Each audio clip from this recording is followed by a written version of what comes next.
You are watching Taro Toons। ये कहानी है खुशीपुर गांव की। खुशीपुर गांव में एक से एक अमीर और दमदार लोग रहते हैं, लेकिन वहाँ पे कुछ घर ऐसे भी हैं जो कि झोपड़ी के हैं। उनमें बहुत गरीब लोग रहते हैं, लेकिन कभी भी अमीरों को इससे कोई फर्क नहीं पड़ता। एक कहानी कमला का भी है, देखिए।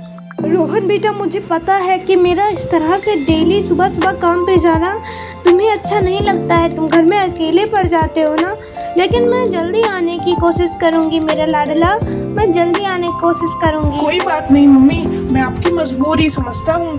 और हाँ, एक दिन मैं बड़ा होकर के बहुत सारे पैसे कमाऊंगा और आपको बहुत सारी खुशियाँ दूंगा। क्यों ना मम्मी, मैं सही कह रहा हूँ ना मम्मी? अब कमला कुछ नहीं बोलती है, सिर्फ खड़े खड़े अपने लाडले का चेहरा निहारती रहती है कि इतना छोटा सा होकर के कितनी गहरी बातें करता है। फिर वहाँ से चली जाती है और तो बस इतना चाहती हूँ बेटा कि तुझे ये सब ना करना पड़े। इतना कहकर के कमला काम के लिए चली जाती है। कमला एक सेठ के घर पे काम करती है जो कि बहुत ज्यादा अमीर होते हैं, लेकिन तनख्वाह तो वो भी कम देते हैं कमला को। मुझे पता है माँ कि तुम कितनी ज्यादा परेशानियों से गुजर रही हो, तो समेत मैं उतारूंगा। कमला के घर पर सिर्फ एक खटिया होती है सोने के लिए, उस पे उसका बेटा रोहन और कमला दोनों सोते हैं। दोपहर का समय था, इसलिए रोहन जाकर के चुपचाप उस खटिया पे बैठ जाता है। दूसरी तरफ कमला सेठ के यहाँ जाकर के काम करती है। आज मैं जाते समय अपने बेटे के लिए कुछ ना कुछ जरूर लेकर के जाऊंगी। मेरा बेटा इंतजार करता है मेरा रोज, और मैं उसके लिए कुछ नहीं कर पाती। कमला पूरे शिद्दत से काम करने में लग जाती है। वो कभी भी अपने काम के साथ कामचोरी नहीं करती, क्योंकि उसे पता है कि इससे ही उसका पेट पलता है।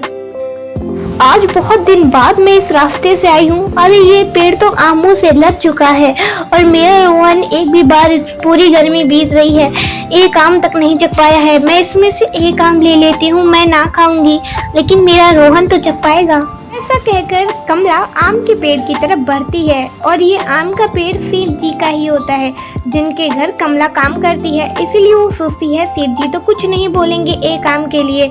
फिर वो आम के पेड़ के पहुंचकर बोलती है, क्या ये जो मैं करने जा रही हूँ कहीं ये चोरी तो नहीं है? अरे नहीं नहीं नहीं, ये चोरी नहीं है। मैं अपनी बेटी के लिए एक आम तो ले ही सकती हूँ।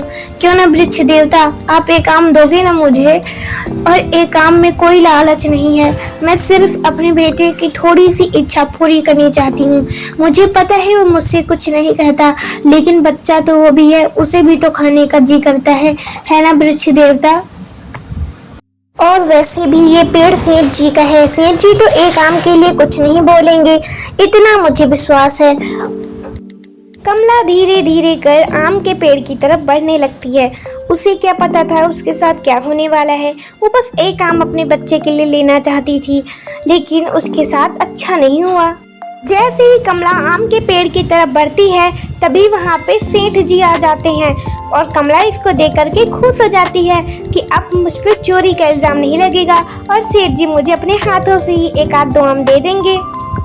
ओए कमला, तुझे अपने घर में काम क्या करने को दिया? तू तो सिर पे चढ़ गई, तू यहाँ पे आम चुरा रही है। मैं तुझ पे कितना भरोसा करता था कि गरीब है, काम करेगी, चोरी तो नहीं करेगी, और तू यहाँ का के चोरी कर रही है। तुझे खाने की सेठ जी की एक आम की ही तो बात है, एक आम ले लेती हूँ। और मैं आपको बता देती सेठ जी, वो जाते समय रास्ते में सोची ले लूँ, कल बता देती। मुझे माफ कर दो सेठ जी, मुझे माफ कर दो, मुझे माफ कर दो। आप मुझे एक आम तो दे देंगे ना सेठ जी? कमला घबरा जाती है। सेठ जी उसके पास आने लगते हैं कि कहीं मुझे छोटी से मेरे घर चलाने का जो साधन है, कहीं सेठ जी वो भी मुझसे न छीन लें। और कमला सोचती है कि अगर मैं कुछ बोली तो बात आगे बढ़ सकती है, इसलिए कमला चुपचाप वहाँ से घर की ओर चली जाती है। लेकिन उसे इस बात का भी डर होता है कि कहीं सेठ जी घर पे आकर के उसे कुछ निकाल उकाल न दे, और अगर उसके बेटे के सामने ऐसा कुछ हुआ तो रोहन का तो दिल ही टूट जाएगा कि एक आम के लिए इतना कुछ हो गया। मेरी माँ कितना कुछ करती है। आते समय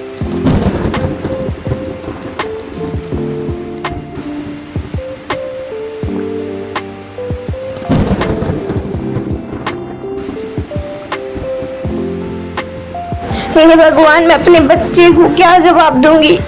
वो ऊपर से इतनी तेज बारिश होने लगी है, मैं क्या उसको खाने को दूंगी।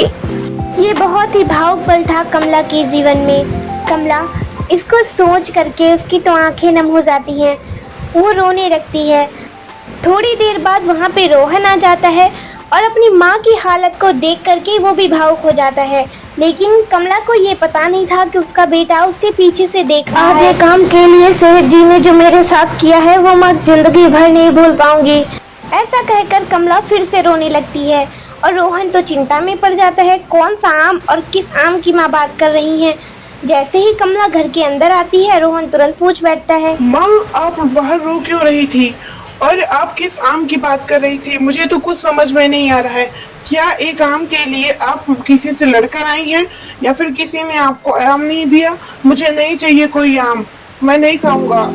मुझे बताइए सब कुछ सच सच। नहीं बेटा, ऐसा कुछ बात नहीं है, बस मैं यही अपने किस्मत को कोस रही थी कि इतनी तेज बारिश हो रही है और घर में ज़्यादा कुछ खाने के लिए भी नहीं है। और रही बात आम की, तो एक आम।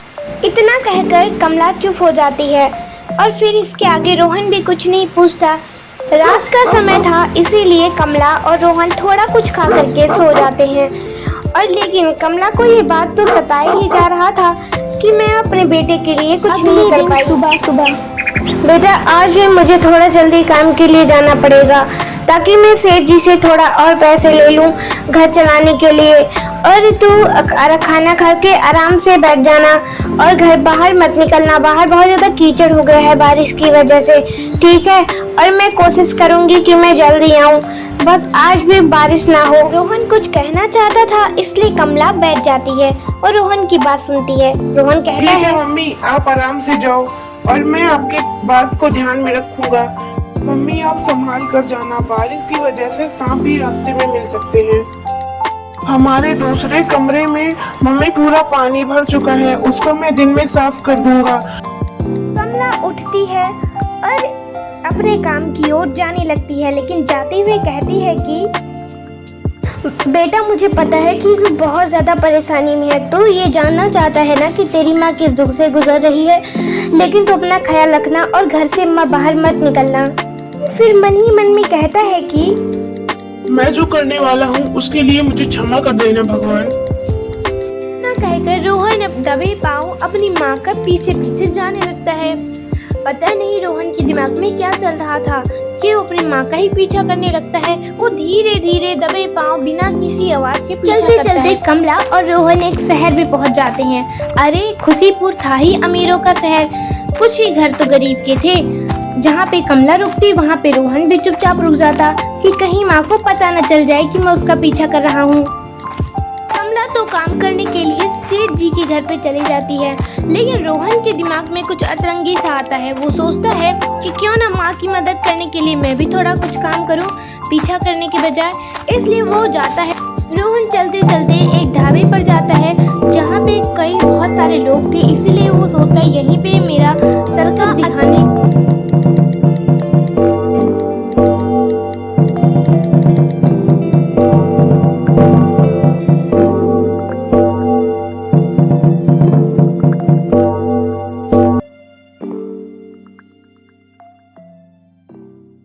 कमला तो रोहन को लगातार घूर के देखे ही जा रही थी कि ऐसा क्या हुआ कि घर पे 3 आम यूं भी इतने बड़े। मम्मी आप ये आम को देख करके हैरान है ना?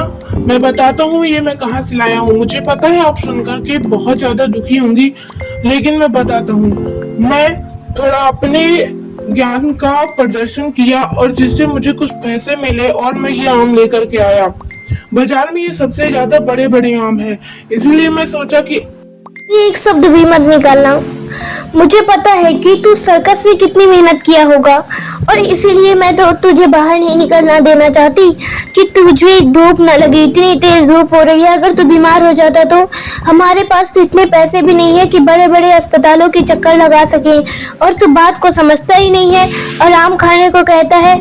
मुझे पता तो तू मेरी बातें सुन लिया है। रोहन बहुत ज्यादा चौंक जाता है कि उसकी माँ इस तरह से बर्ताव कर रही है। वो तो सोचा था कि उसकी माँ तो बहुत ज्यादा खुश हो जाएगी। कोई ना बेटा, मैं इस बार तुझको माफ करती हूँ। बात ये नहीं है कि तू काम न कर। बात ये है कि तू इतनी उम्र में काम करेगा तो पढ़ाई कब करेगा? और मैं कर रही हूँ ना, मुझे ध्यान है कि तुझे क्या क्या चाहिए, तुझे क्या हो सकता है। मैं करूँगी ना सब कुछ तेरे लिए। तू हमेशा मुझको भाव कर देता है। आम खाने के बाद रोहन आकर के झट से अपनी माँ को गले लगा लेता है। वो बहुत ही ज़्यादा भावुक हो गया होता है कि उसकी माँ उसके लिए कितना अच्छा सोचती है। दोनों आपस में बातें करते हैं और फिर रात हो जाती है और रोहन जा करके अपने बिस्तर पे सो जाता है, मतलब अपनी खटिया पे सो जाता है। और तभी कमला कहती है, तू कब इतना बड़ा हो गया रे लाडले, तू कब इतना बड़ा हो गया? मैंने तो कभी सोचा भी नहीं था कि तू इतना समझदार निकलेगा। मैं तो बस इतना चाहती हूँ कि तू कुछ ऐसा कर जो कि तुझे ये सब कुछ ना झेलना पड़े। तू बहुत बड़ा आदमी बन और बहुत दिल का अच्छा आदमी बन। इतना कहने के बाद कमला खड़े खड़े अपने बेटे को निहारने लगती है। ऐसे लगता है कि उसने पहली बार अपने बेटे को देखा हो। वो बहुत लाड लड़ाती है और उसके बाद रात होने की वजह से जाकर के रोहन के बगल वो भी सो जाती है। कि तो हैप्पी एंडिंग हो गई और ये अभी इनको मेहनत करना बाकी। Thanks for watching full video. और अगर आपको ये स्टोरी अच्छी लगी हो तो कमेंट में बताना। और बाय बाय, प्लीज़ सब्सक्राइब कर दो चैनल को।